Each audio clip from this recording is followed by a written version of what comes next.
தமிழகத்தோட 2 நகரங்களை இணைக்கும் ஒரு பிரதான சாலை. இரவு பகல்னு எந்த வித்தியாசமும் இல்லாம எந்நேரமும் இந்த சாலையில வாகனங்களோட இரைச்சல் சத்தம் இருந்துகிட்டே இருக்கும். மக்களோட பயன்பாட்டுல இப்படி பல வருடங்களா பிஸியா இருந்த சாலை கடந்த சில மாதங்களா ஒரு அமானுஷ்ய பயத்துல சிக்கியிருக்கு.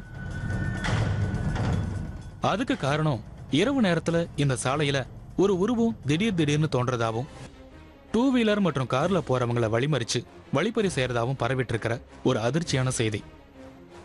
இவ்வளவு நாள் சாதாரணமா இருந்த இந்த சாலையில இப்படி ஒரு கதை எப்படி உருவாச்சுன்னு தினசரி இந்த சாலையை பயன்படுத்துற மக்கள் குழப்பம் அடைஞ்சிருக்காங்க.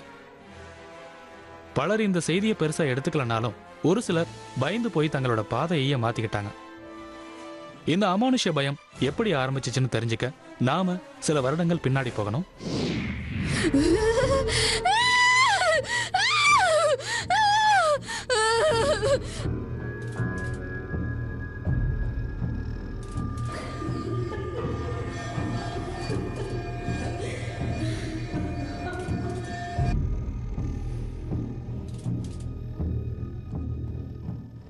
ஐயா சொல்றா, ஐயா சொன்னா கேளுங்கய்யா. சொல்றா, ஐயா நான் உண்மையில திருடவே இல்லையா. சொல்லு சொல்லு. ஐயா இப்போ நீ வாய் திறந்து சொல்ல, அடி வாங்க செத்துறடா. இல்லையா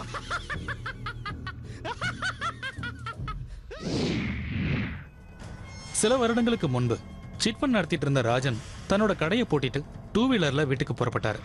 கழுத்துல செயினோடையும் கையில பிரேஸ்லெட்டோடையும் பாக்கெட் நிறைய பணத்தோடையும் வழக்கம் போல இந்த சாலையில போய்கிட்டு இருந்தாரு. அப்போ எதிர்பாராத விதமா திடீர்னு ஒரு உருவம் சாலைக்கு நடுவுல சட்டுன்னு தோன்றி இருக்கு. நிலை தடுமாறி போன ராஜன் 2 வீலரோட சாலையில விழுந்துட்டாரு. ஓரத்துல விழுந்திருந்ததால மற்ற வாகனங்கள் எதுவும் ராஜனை கவனிக்கல. மயக்க நிலைக்கு போய்கிட்டு இருந்த ராஜனை நோக்கி அந்த அமானுஷ்ய உருவம் நெருங்கி வந்திருக்கு. அது கிட்ட வரதுக்குள்ள முழுவதுமா மூர்ச்சி ஆயிட்டாரு ராஜன். சில நிமிஷம் கழிச்சு கண்ணை திறந்து பார்த்தா ராஜன் அணிஞ்சிருந்த நகைகள், பாக்கெட்ல வச்சிருந்த பணம் எல்லாம் காணாம போயிருந்துச்சு. தன்னை நிலகுலைய வச்ச அந்த அமானுஷ்ய உருவம் தான் தன்னோட உடைமைகளை எடுத்துட்டு போயிடுச்சுன்னு ஒரு முடிவுக்கு வந்தாரு ராஜன். கொஞ்சமும் தாமதிக்காம பக்கத்துல இருந்த போலீஸ் ஸ்டேஷனுக்கு போய் நடந்ததெல்லாம் சொல்லி புகார் கொடுத்தாரு.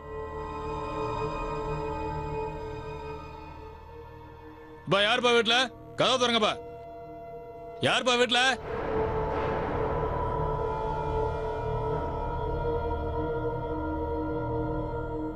ஐயா வந்திருக்காரு. சார் வணக்கம் சார். வாங்க சார். யார் யார்? ராஜா நான் தான் சார். உட்காருங்க சார். சொல்லுப்பா, என்ன விஷயம்? நான் வெளியே போயிருந்தேன், ஸ்டேஷன் வரைக்கும் வந்துட்டு போனியாமே. ஆமாம் சார், போன செவ்வாய்க்கிழமை வழக்கம் போல் கடையை போட்டுட்டு பைக்கில் வந்துட்டு இருந்தேன் சார்.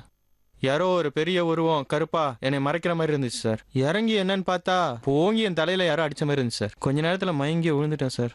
திரும்பி எழுந்திரிச்சு பார்க்கும்போது என் பிரேஸ்லெட், மோதிரம், செயின் எதையும் காணும் சார். எதிர்க்க ஒரு உருவம் வந்ததுன்னு சொல்ற, அப்புறம் தலையில வேற அடிச்சிட்டாங்கன்னு சொல்ற. என்ன ஒரு குழப்பமா இருக்குது ஏட்டே. ஒருவேளை 2 பேர் சேர்ந்து இவனை அட்டாக் பண்ணிக்கலாமோ? அதுவும் இருக்கலாம் சார். இல்லை சார், நான் பார்த்தேன்னு சுற்றி முற்றி எந்த நபரும் கிடையாது சார். வழக்கை எடுத்துக்கிட்ட காவல்துறை இது வழக்கமா நடக்கிற வழிபறிதானும் பொருளை கூடிய சீக்கிரம் மீட்டு தரதாவும் ராஜன் கிட்ட சொல்லி அனுப்பிட்டாங்க. இதே மாதிரி கம்ப்ளைண்ட் தான் ஒரு 4-5 பேர் கொடுத்துருக்காங்க. ஏதோ ஒரு கும்பல் திட்டமிட்டு வேலை செஞ்சுக்கிட்டு இருக்கு. கூடிய சீக்கிரம் இந்த கும்பலை நாங்கள் கண்டுபிடிச்சிடுவோம். உன் நகை உன் கைக்கு வரோம். ஓகேவா? ஒன்றும் கவலைப்படாத. வாயா. சில நாட்கள் கழிச்சு ஒரு ஃபங்க்ஷனுக்கு போயிட்டு தன்னோட மனைவி அனிதாவோட 2 வீலர்ல வீட்டுக்கு திரும்பிட்டு இருந்தார் சந்தோஷ். சாலையில அன்னைக்கு வாகனங்கள் குறைவா தான் இருந்துச்சு. மனைவி கூட பேசிக்கிட்டே ரிலாக்ஸா வண்டியை ஓட்டிட்டு இருந்தார் சந்தோஷ்.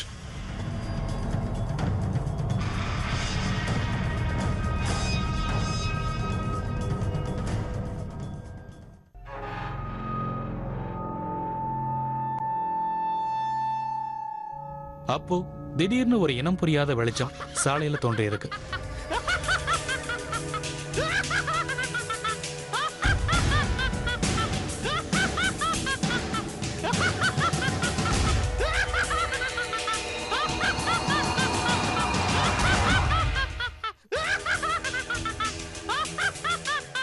அதை பார்த்து கண்கூசி 2 பேரும் வண்டியில இருந்து கீழே விழுந்துட்டாங்க. அனிதாவும் சந்தோஷும் தட்டு தடுமாறி எழுந்திருச்சு பார்க்க சந்தோஷ் போட்டிருந்த நகைகள் அத்தனையும் காணாம போயிருந்துச்சு.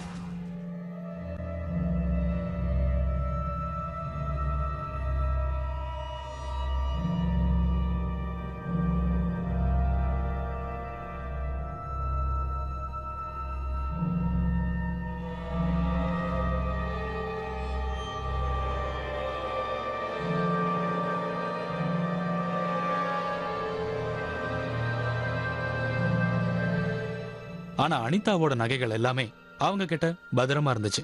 ஒண்ணு கூட காணாம போகல.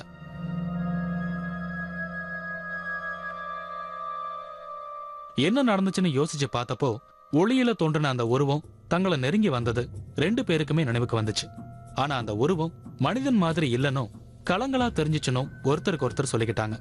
பயம் ஒரு பக்கம் இருந்தாலும் அனிதாவோட நகைகளை ஏன் அந்த உருவம் எடுக்கலன்னு 2 பேருமே குழம்பி போனாங்க. ஏன்னா அனிதா தான் சந்தோஷ விட நிறைய நகைகளை போட்டிருந்தாங்க. பயத்தோடையும் பதட்டத்தோடையும் வண்டியை வீட்டுக்கு விடலாமா இல்ல பக்கத்துல உள்ள போலீஸ் ஸ்டேஷனுக்கு விடலாமான்னு குழம்புனாரு சந்தோஷ். ஆனா அனிதா எதுவா இருந்தாலும் காலையில பாத்துக்கலாம்னு சொல்லி வண்டியை வீட்டுக்கு ஓட்ட சொன்னாங்க. நைட் நடந்த விஷயங்களை வீட்டுல உள்ளவங்க கிட்டையும் அக்கம் பக்கத்தினர்கிட்டையும் சொல்ல இதுல ஏதோ அமானுஷம் இருக்குன்னு எல்லாரும் பேசிக்க ஆரம்பிச்சாங்க. அதனால ஏதாவது மந்திரவாதி கிட்ட போய் மந்திரிச்சா ஜுரம் தானா போயிடுன்னு நிறைய பேர் சொல்லியிருக்காங்க. ஆனா சந்தோஷுக்கு அதுல பெருசா நம்பிக்கை இல்ல. இருந்தாலும் ஹாஸ்பிட்டல் போய் ஊசி போட்டுக்கிட்டு மத்தவங்களோட ஆசைக்காக அருள்வாக்கு சொல்லும் பெண்மணி கிட்ட போறதுக்கும் சம்மதிச்சாரு சந்தோஷ்.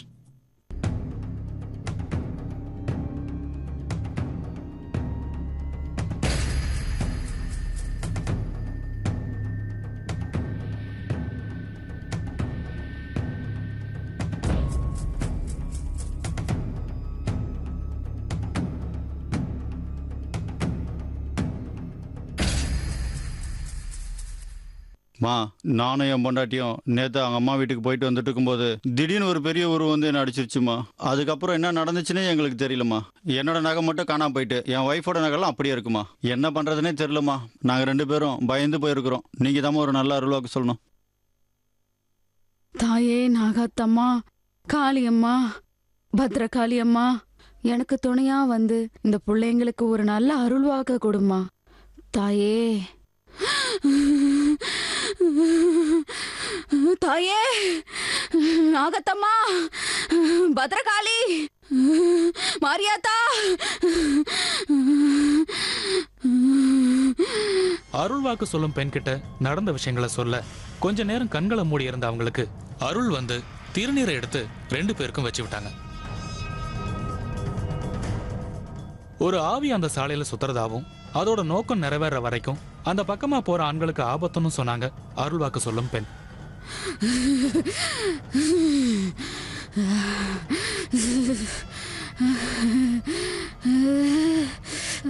தீராத பழி சுமத்தப்பட்டு அகால மரணம் அடைஞ்ச ஒரு ஆவிதான் அது. அதுக்கு வேணுன்றது கிடைக்கிற வரைக்கும் அது அது வேலைய காட்டிக்கிட்டு தான் இருக்கும். அந்த வழியா போற ஆம்பளைங்கள வழிபறி பண்றதே அதுதான். மடிய காட்டு.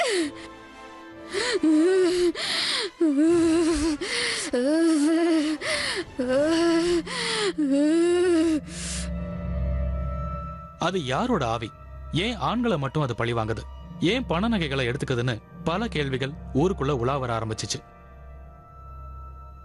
அமானுஷம் இருக்கிறதா நம்பப்படுற அந்த சாலை வழியா வேலைக்கு போற ஆண்களை சாயங்காலமே வீட்டுக்கு வந்துடணும்னு அவங்க வீடுகள்ல சொல்ல ஆரம்பிச்சாங்க.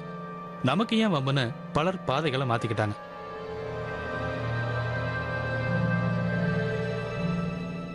யாருமா வீட்டுல? அம்மா பஞ்சாயத்துல இருந்து அமைச்சிருக்காங்க. ஆம்பளைங்க சாயந்தரம் 6 மணிக்கு மேல வெளியே வரக்கூடாதான். ஆவிகள் நடமாட்டம் அதிகமா இருக்குதான். குறிப்பா ஆம்பளைங்களா பார்த்து பழி வாங்குறதுனால ஆம்பளைங்கெல்லாம் கொஞ்சம் எச்சரிக்கையா இருக்க சொல்லி பஞ்சாயத்தார் சொல்லியிருக்காங்க. ஊருக்குள்ள இப்படி ஒரு செய்தி பரவற விஷயம் காவல்துறையினரோட காதுகளுக்கும் போச்சு. அதை கேட்ட இன்ஸ்பெக்டர் கண்ணன் வாய் விட்டு சிரிச்சிட்டாரு. யாரோ திட்டம் போட்டு வழிப்பறி பண்றத மக்கள் இப்படி ஆவி பேயின்னு கதை கட்டி விடுறாங்களேன்னு சொல்லி மத்த போலீஸ் கிட்ட வருத்தப்பட்டிருக்காரு கண்ணன். இதுக்கு பின்னால இருக்கிறவங்கள கூடிய சீக்கிரம் பிடிப்பெண்ணும் சபதம் போட்டாரு. யோ, என்ன அது இந்த காலத்துல போய் ஆவிகிவின்னு பேசிட்டு இருக்கான்? தெரியலையே சார். எவனோ ஒரு கிரைம் ஐக்கிஸ்ட் பிளான் பண்ணி ராபரி பண்ணிக்கிட்டு இருக்கான். அதை விட்டுட்டு இவனுங்க ஆவிகிவின்னு பேசிட்டு இருக்கானுங்க. எப்படியாவது அந்த அக்யூஸ்ட 2 நாளா பிடிச்சாகணும். கண்டிப்பா ஏறு வண்டியில. Okay sir.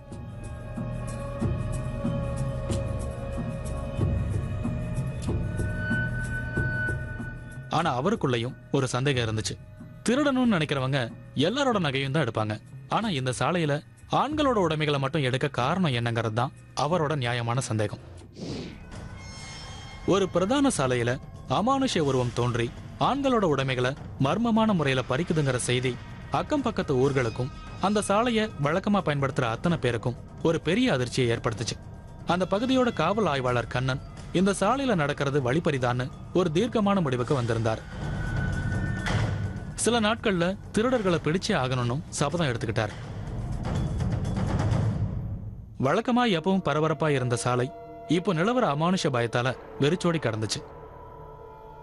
இந்த சம்பவத்துக்கு அப்புறம் சில தொலைதூர வாகனங்கள் மட்டும்தான் சாலையில போய்கிட்டு இருந்துச்சு. உண்மையிலேயே இந்த சாலையில அமானுஷம் இருக்கோ இல்லையோ, மக்கள் ஏற்படுத்தின பீதியில அப்படி ஒரு பிம்பம் தானா உருவாயிடுச்சுன்னு சொல்லலாம். இன்ஸ்பெக்டர் கண்ணன் அமானுஷ சாலையில நின்னுட்டு இருந்தாரு. பக்கத்துல இந்த சாலையில அமானுஷத்தை உணர்ந்ததா சொன்ன ராஜனும் சந்தோஷம் இருந்தாங்க. அதோடு மட்டும் இல்லாம இன்ஸ்பெக்டர் கண்ணன் கூட இருந்ததால 2 பேரும் தைரியமா இருந்தாங்க. 2 பேருக்கும் எந்த இடத்துல எப்படி சம்பவம் நடந்துச்சுன்னு விளக்கமா கேட்டாரு கண்ணன். அவங்களும் நைட் நடந்த விஷயங்களை ஒண்ணு விடாம இன்ஸ்பெக்டர் கிட்ட சொல்லிட்டு இருந்தாங்க. திடீர்னு ராஜன் சந்தோஷ் 2 பேருக்கும் சம்பவம் நடந்த அன்னைக்கு நைட் இருந்த மாதிரியே ஒரு உணர்வு ஏற்படுது. 2 பேரும் ஒரே நேரத்துல பயந்து திரும்பினாங்க. சார், நம்மள யாரோ நோட் பண்ற மாதிரி இருக்கு சார். இந்த இடத்த விட்டு போயிடலாம், பயமா இருக்கு சார். ஓ, நீனே அப்படி பயந்து சாவற? இன்ஸ்பெக்டர் இருக்கான்ல, கான்ஸ்டபிள் இருக்காரு, எதுக்கு இப்படி பயந்து சாவற? நாங்க இருக்கோம்ல, ஏதோ வந்தாலும் நான் பாத்துக்கிறேன். இருந்தாலும் பயமா இருக்கு சார். பயப்படாத, நான் பாத்துக்கிறேன். பயப்படாதயா, அந்த ஐயா சொல்றாருல. இத பார்த்த கண்ணன் அவங்கள பயப்படாதீங்கன்னு சொல்லி தைரியப்படுத்தினார். நம்மளெல்லாம் பார்த்து அவன் உஷாராயிட்டான். நாளைக்கு நம்ம பாத்துக்கலாம், ஒன்னும் பிரச்சனை இல்ல. நாளைக்கு ஒரு பொசிஷன் சொல்றேன், அங்க வந்து நின்னா போதும். ஓகேவா? போங்க. சில நிமிஷங்கள் அந்த இடங்களை கவனமா நோட்டம் விட்டுட்டு 3 பேரும் புறப்படுறதுக்கு தயாரானாங்க. இன்ஸ்பெக்டருக்கு அமானுஷத்துல நம்பிக்கை இல்லைனாலும் அந்த இடத்துல ஏதோ ஒரு வைப்ரேஷனை அவரும் உணர்ந்தார். ஆனா அதை அவர் வெளியில காட்டிக்கல. விசாரணையை துவங்கினாரு கண்ணன். முதல்ல சந்தோஷுக்கு அருள்வாக்கு சொன்ன பின்ன நேர்ல போய் சந்திச்சார். ஒரு குறி சொல்லி எப்படி சாலையில நடந்த விஷயங்களை சொல்ல முடியும்னு சந்தேகப்பட்டு அவங்கள துருவி துருவி விசாரிச்சாரு கண்ணன். குறி சொல்லிக்கிட்டு இருக்க போல இருக்கு. ஆமா, ஊருக்குள்ள காணாம போன நகையெல்லாம் ஆவிதான் திருடிச்சு சொல்றியே, அது ஒரு ஆளா இருக்கலாம்ல? அந்த ஆள நீயே சட்டா பண்ணிருக்கலாம்ல? கண்டிப்பா கொள்ளக்காரங்களுக்கும் இந்த பெண்ணுக்கும் ஏதோ ஒரு விதத்துல சம்பந்தம் இருக்குன்னு நினைச்சாரு கண்ணன். ஆனா அந்த பெண் தனக்கு மனசுல தோணுதை சொன்னதா திரும்ப திரும்ப சொன்னாங்க. தேவைப்பட்டா திரும்பவும் வரதா சொல்லி அங்கிருந்து புறப்பட்டாரு இன்ஸ்பெக்டர். அது ஆவிதான் சார். போக போக உண்மை என்னன்னு உங்களுக்கு புரியும். அது ஆவியா ஆளான்ட்டு உனக்கு கூடி சீக்கிரம் நான் காட்டுறேன். என்ன போலீஸ்காரனா யாருன்னு காட்டுறேன். மத்த கேஸ்களை எல்லாம் ஓரம் கட்டிட்டு இந்த கேஸ்ல முழு கவனத்தை செலுத்த ஆரம்பிச்சாரு கண்ணன். அன்னைக்கு நைட் ஒருத்தருக்கு நிறைய நகைகளை போட்டு விட்டு அமானுஷ சாலையில வலம் வர சொன்னாரு. என்ன நடக்குதுன்னு தனியா மறைஞ்சிருந்து கவனிச்சிட்டு இருந்தாரு கண்ணன். கொஞ்ச நேரம் வரைக்கும் எந்த ஒரு அறிகுறியும் அங்க தெரியல. அவர் எதிர்பார்த்த மாதிரி திருடர்களும் வழிமறிக்கல. நேரம் நகர்ந்துகிட்டே இருந்துச்சு. திடீர்னு ஒரு உருவம் மரத்துக்கு பின்னால இருந்து நகைகள் போட்டிருக்கிற நபரை நோக்கி வருது. இந்த தருணத்தை எதிர்பார்த்திருந்த இன்ஸ்பெக்டர் கண்ணன் பின்னாலேயே வந்து அந்த உருவத்தை துப்பாக்கி முனையில அரெஸ்ட் பண்றாரு.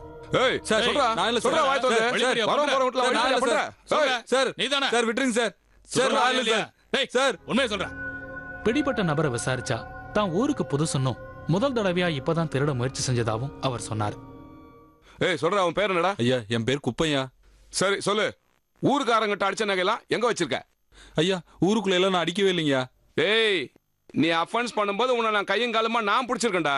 ஐயா, ஃபர்ஸ்ட் அப்பதாயா முதல்ல ஆரம்பிச்சேன். ஏய், மரியாதையா வாயத்தன்னு சொல்லல. ஐயா, உன்னை லாடம் கட்டுறேன் நானு. ஐயா, இதுக்கு முன்னாடி நான் எங்கேயும் கொள்ளையடிக்கவே இல்லைங்க. ஏட்டு, இவன் எப்படிலாம் கேட்டா பதில் சொல்ல மாட்டாயா? ஐயா ஐயா சொல்றா. ஐயா, விட்டுருங்க என்ன. சொல்றா. ஐயா, இல்லைங்க. சொல்றா. இல்லைங்க. சொல்றா. சொன்னா கேளுங்க ஐயா. சொல்ல. ஐயா, வலிக்குது. ஐயா, அடிக்காதீங்க ஐயா. ஆனா அவர் சொல்ற எதையும் கண்ணன் நம்ப தயாரா இல்ல. நடந்துட்டு இருக்கிற திருட்டு சம்பவங்களுக்கு இவர் தான் காரணம்னு முடிவு பண்ணி அவர் அடி பின்னி எடுத்தாரு. அவர் மேல கேஸ் ஃபைல் பண்ணி லாக்அப்ல அடைச்சிட்டு வீட்டுக்கு போயிட்டாரு. ஐயா சொல்றா. ஐயா, சொன்னா கேளுங்க. சொல்றா. ஐயா, நான் ஊருக்குள்ள திருடவே இல்லைங்க. சொல்லு. சொல்லு. ஐயா, இப்போ நீ வாயத்தன்னு சொல்ல, அடி வாங்க சொல்லவே இல்லையா? ஐயா, சொல்றா. சொல்றா. உன்னை கொன்னுடுவேன் இப்போ. ஏய், நீ தான் திருடன்னு ஒத்துக்கோ. உன்னை விட்டுறேன். சொல்றா. நீ உண்மையை சொல்லல, நான் எதுவும் உன் கழுத்துல பண்ணலையா. வச்சு சாவடிச்சிடும்டா. என்ன பிளடி ராஸ்கல். வாயா. வீட்டுக்குள்ள போய் தன்னோட சட்டையை கழட்டுறதுக்குள்ள யாரோ அவரோட வீட்டு வாசல் கதவை தட்டுறாங்க. அவர் போய் திறக்கிறதுக்குள்ள கதவு தட்டுற சத்தம் அதிகமாயிட்டே போகுது. கோபத்தோட போய் திறந்து பார்த்தா கோர முகத்தோட ஒரு முதியவர் வாசல் நின்னுட்டு இருக்காரு. யார் யானே, எந்த நேரத்துல இங்க என்ன பண்றேன்னு கேட்ட இன்ஸ்பெக்டர் கோபப்பட அவரை பார்த்து சம்பந்தமே இல்லாம சத்தமா சிரிச்சாரு அந்த பெரியவர். யாரையா நீ இந்த நேரத்துல தொல்லை கொடுத்துட்டு இருக்க? போயா வெளியே.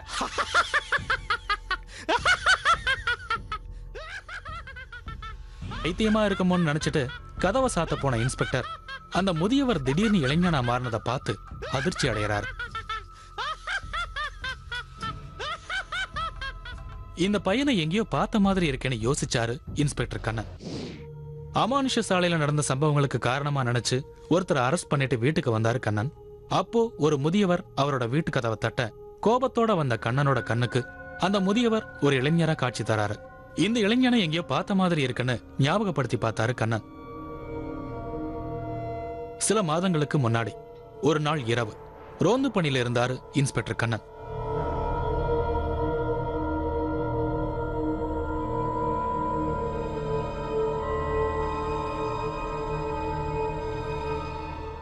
அப்போ தன்னோட மில் வேலையை முடிச்சிட்டு வீட்டுக்கு திரும்பிட்டு இருந்தாரு இளமாறன்.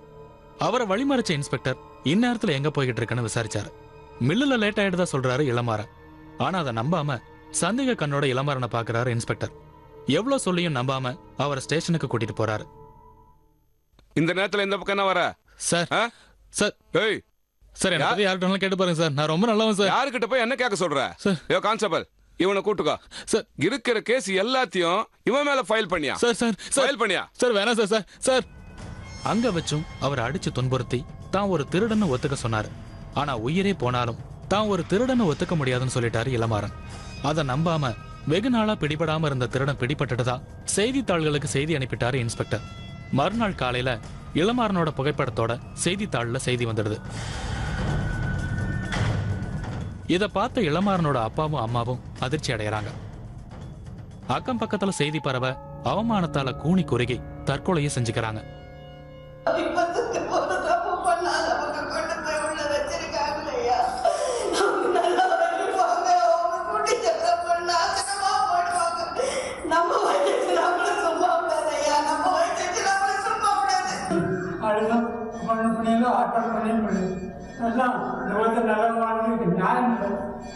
போய் சேர்ந்துடும். இனிமே நாய்க்கு வாழ்க்கை நாய்க்கு போய் சேர்ந்துடும். பணம் போயிடும்.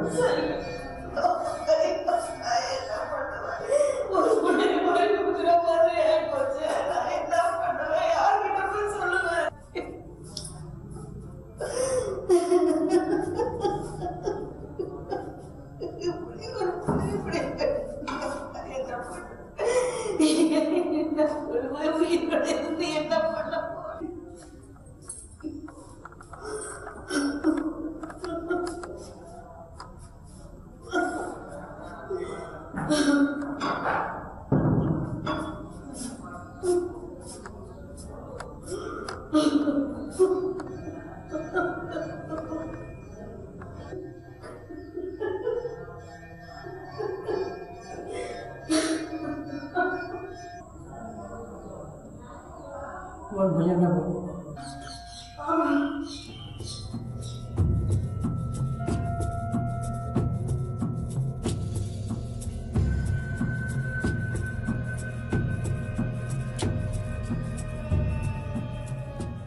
அதுக்கு பிறகு லாக்அப்ல இருந்த இளமாறனோட கதி என்னாச்சுன்னு யாருக்கும் தெரியாது.